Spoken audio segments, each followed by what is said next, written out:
What's up, you guys? Welcome to our weekly Wednesday off-topic games deck profile. This one is a deck update basically for the Chaosbreaker deck with post Fighters Collection 2016 with the 16G zone increase.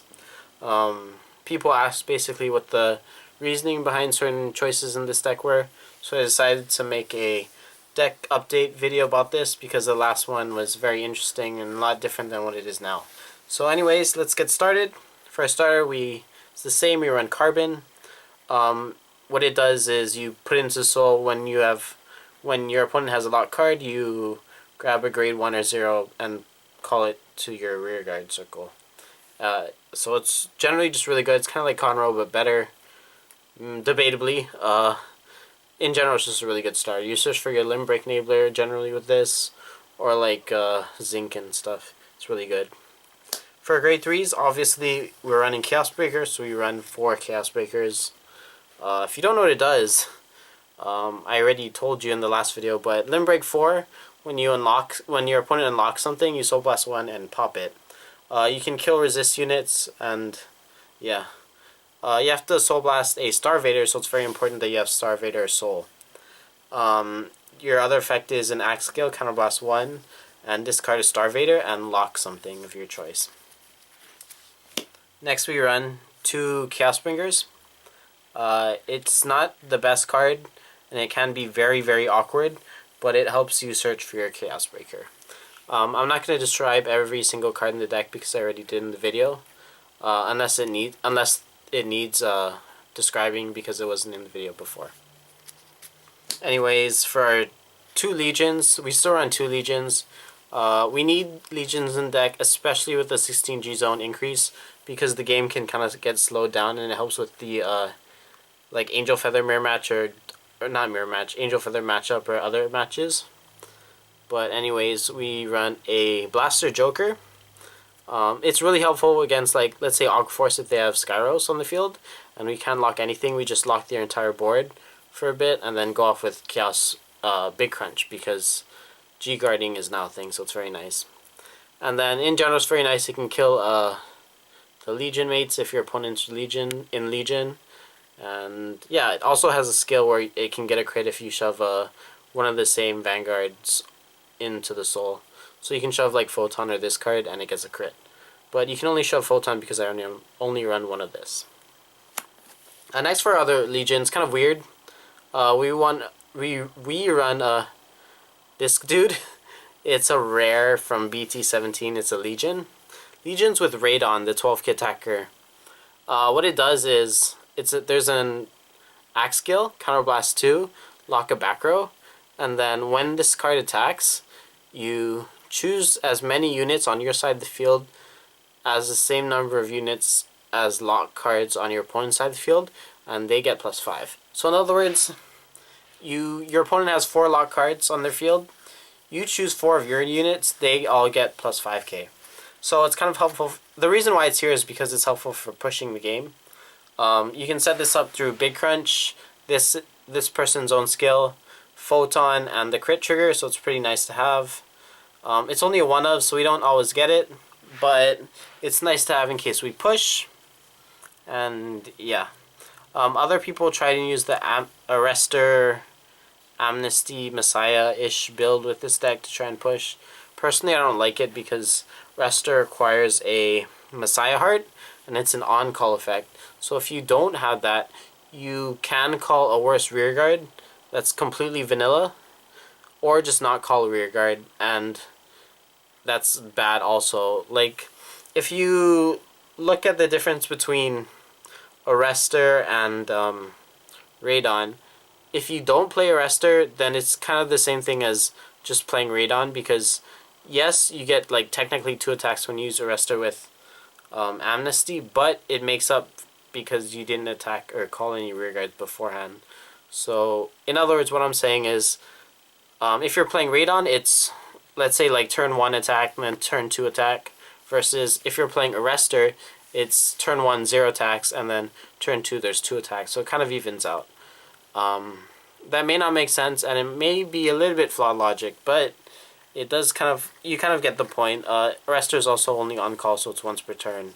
But yeah, this card in general is just a pretty good card. It's nice. And yeah. Anyways, for our grade 2s, we run 4 Photons. It's a good card. You should run 4. It's kind of expensive-ish, but it's good. 4 Colony Makers, Tutors for the deck. Also a very strong card. Here's the Radons that we were talking about. It's 12k attacker. We run it because it's the Legion with the grade 3. And also it's a 12k, so we can swing when your opponent is 7, or have a booster when your opponent is 9 to make 19. So it kind of adds the extra push early as well. And it's nice to call because it's not an on-call skill. So we can just call it whenever we feel like it. We don't have to like call it for no value. It just is what it is, which is very nice, and I really like that as a player. For our grade 1s, we run 4 Zincs. Zinc is a really good card, especially with the increase in 16G zone. You probably counterblast more because you run 4 Big Crunch, so that's why 4 Zinc is here. We still run the 4 older PGs. They're generally just nice to have. It actually came really in handy. In one of our tournaments, I was playing against a Brawler player. Very, very strong Brawler player. Shoutouts to you if you're watching. But I was at 3 damage. I had a Limit Break Enabler on the board. He strode into Turbo, and he had 3 attacks, so he swung at Turbo, a Rear Guard, and Rear Guard, which is really smart because I can't go to Limit Break because he didn't swing at my Vanguard, and he kills my Limit Break Enabler. So instead, I just PG'd the Rear Guard, and it just helped in general. But yeah, that's a play that apparently that you can do with Brawlers if you want. Just swing at the Rear Guards with the Turbo and not swing at the Vanguard. But yeah, this card is just really good. It's Star-Vader, so you can discard it if you want, or Soul Blast it if it goes into the Soul, and it protects Rear Guards. Generally speaking, you don't need Unflip too much because you run 4 Zincs. But I do understand why people run the Unflipping PG, I just don't. Next we run 2 Palladium. People don't like this. A lot of people don't run this card over Volt Line. Personally, I really don't like Volt Line. I may have explained it in the previous video, but to explain it in detail, Volt Line is a card that your opponent can play around and use it to their advantage, because sometimes with Chaos Breaker I want to kill their rear guards with the Limb Break skill, but because Volt Line skill is mandatory and I have to Omega Lock if it hits, they can use that to their advantage. It's very possible. So I don't like that my opponent can use it to their advantage, or it's just very awkward for me sometimes and I just don't like the card. I also have to put it specifically behind generally a Vanguard normally, or a Rear Guard, but I have to make it optimal, I want to call it as early as possible, because it is a non-hit effect, but I don't enjoy that because sometimes I just don't have a Colony Maker, or I want just the Limb Break Enabler with the starter. So yeah, we run 2 Palladiums because it's good. It kind of does the same thing, I guess. It technically Omega Locks. You put in Soul Counterblast 1, and you relock it. It's not affected by Resist, and you can combo this with Chaos Breaker. So you put in Soul, Counterblast 1, relock, and then you Soul Blast 1 to draw a card. So it evens out the minus of putting this in the Soul, and yeah, it's searchable, so it's nice to have. Next we run 2 Limb Break Enablers because we're running Chaos Breaker, and Chaos Breaker is a Limb Break card. Same thing with Chaos Bringer. Also, I forgot to tell you guys, but Chaos Bringer has the one to reride Chaos Breaker and stand. I'm sorry. On the ride skill to lock a back row is counterblast specific, so you need a star-vader counterblast. That's very important in case you counterblast, in case you first damage check like these, or if you run the old PGs, if those go to the damage instead. But anyways, we run 2 Stride Fodders because Stride is very necessary in the deck. Normally we Stride every turn, so we want as many Stride Fodder targets as necessary, but I only have 2, so I only have room for 2. Next we run, I personally run 10 crits. You can run 12. Generally it's standard to run 12, but I like 10 because I love draws. And you know, damage checking a draw is very good. But lower on the draw count as before. I think I was running 7 in my first video. I changed it to 10. 12 is a bit too much for me. I still like... I don't disagree with 12, but it's just a bit too much for me. Anyways, this specific card is generally the only effect trigger that you should use. What's good to note about this card is you can pay the cost to put it back to the deck and shuffle, even though you meet none of the conditions. So if your opponent doesn't have another lock card, or even if you don't have a star-vader Vanguard, you can still put this card back and shuffle the deck. It's technically a minus, but it's nice to have if you're pushing or you're decking out. You can just put it back for no reason. Yeah, but anyways, we run 10 crits. The other crits don't really matter. We do not run that one crit that goes to the soul, gives the Messiah or Amnesty or whatever +5. I think it's Messiah actually, because it's not a star-vader and it might mess us over or screw us up. Anyways, 2 draws and 4 heals. Lastly, for our strides, 4 Chaos Universe. One of them is SP, because it looks very nice and I got it pretty cheap. Because we have 16 G zones, we can run 4 Crunch. Crunch is a really good card, and 4 helps us a lot. 2 Amnesty. I was planning on running 3, but I switched it to 2. 2 is okay. I assume there's going to be less Cardfight players, so yeah, 2's whatever. In its stead, we have 1 Judgment.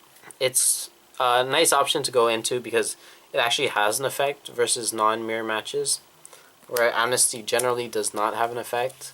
If you know what I mean, basically you don't unlock your own cards. But this, if it hits, you can lock an opponent's back row, so that's kind of nice to have. You can stride this first if your opponent's entire board is locked and you weren't able to G-guard. But yeah.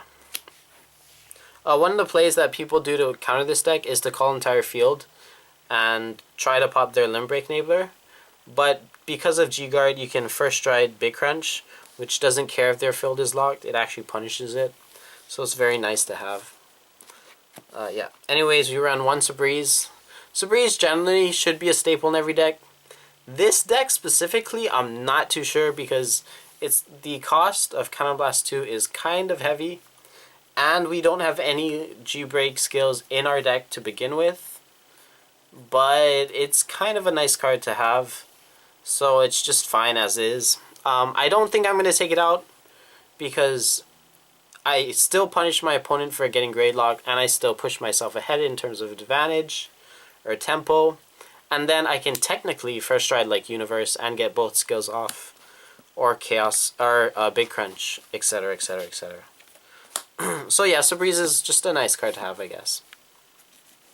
Next for our G Guardians, we run 4. 2 Dismals. Dismal's a really, really good card. First, it has Resist.